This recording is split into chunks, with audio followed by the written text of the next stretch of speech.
doing something a little different here today.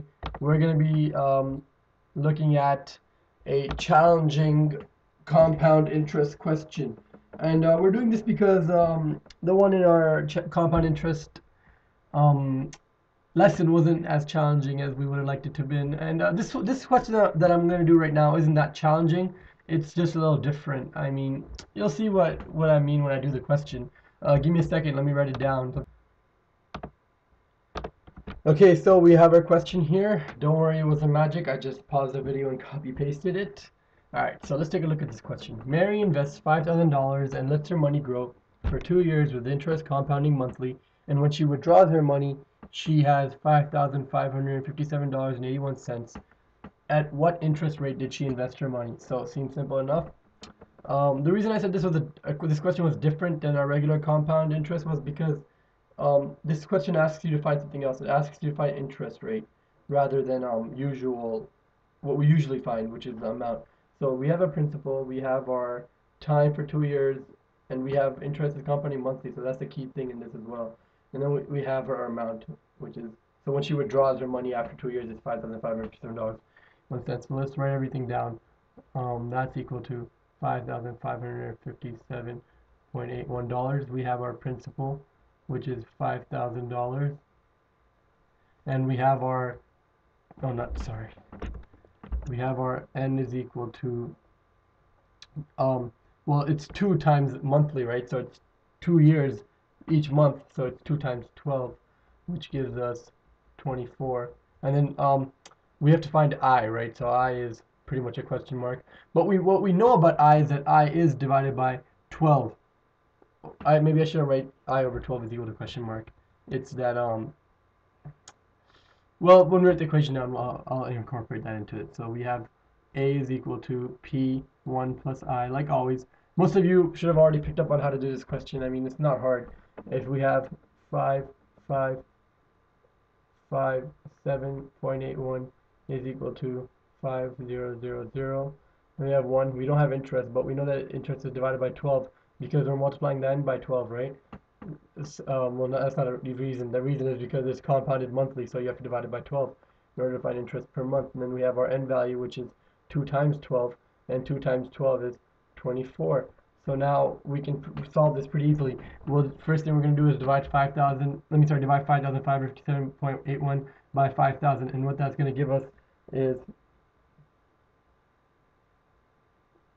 5,557.81 divided by 5,000 is going to give us 1.1116, and that's going to equal well, we don't have that, right? So we just put 1i over 12 for now. And now next thing we need to do is get rid of this 24. And to do this, we're gonna raise both sides to the power of 1 over 24, because this side is being raised to the power of 24, right? So if you raise it to the power of 1 over 24, then what does that do? It gets rid of 24 for us, so 1 over 24. Now we've just crossed that out. And what we have here is, essentially, it's 24, so let me write that down actually. It'll make more sense. So if I write 1.1116, essentially what I'm doing is this right here. Most of you should already know this. It's not that hard.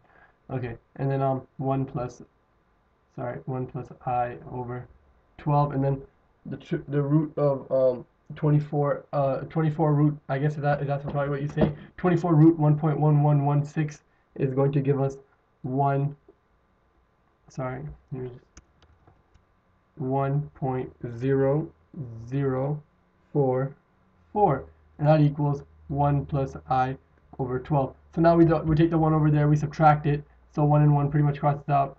0.0044. Actually, let me make myself more room to work with.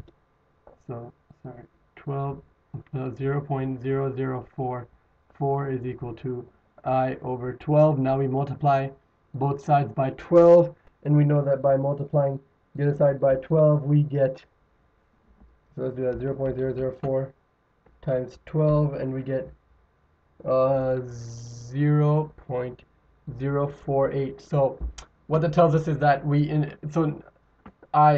write I. Essentially, interest rate is equal to 0.048.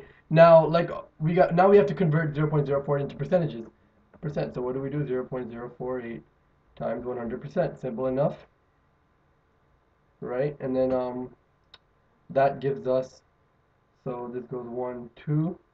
So what we get is 4.8%, and we have our answer. So now we can just write this over here. Therefore, Mary invested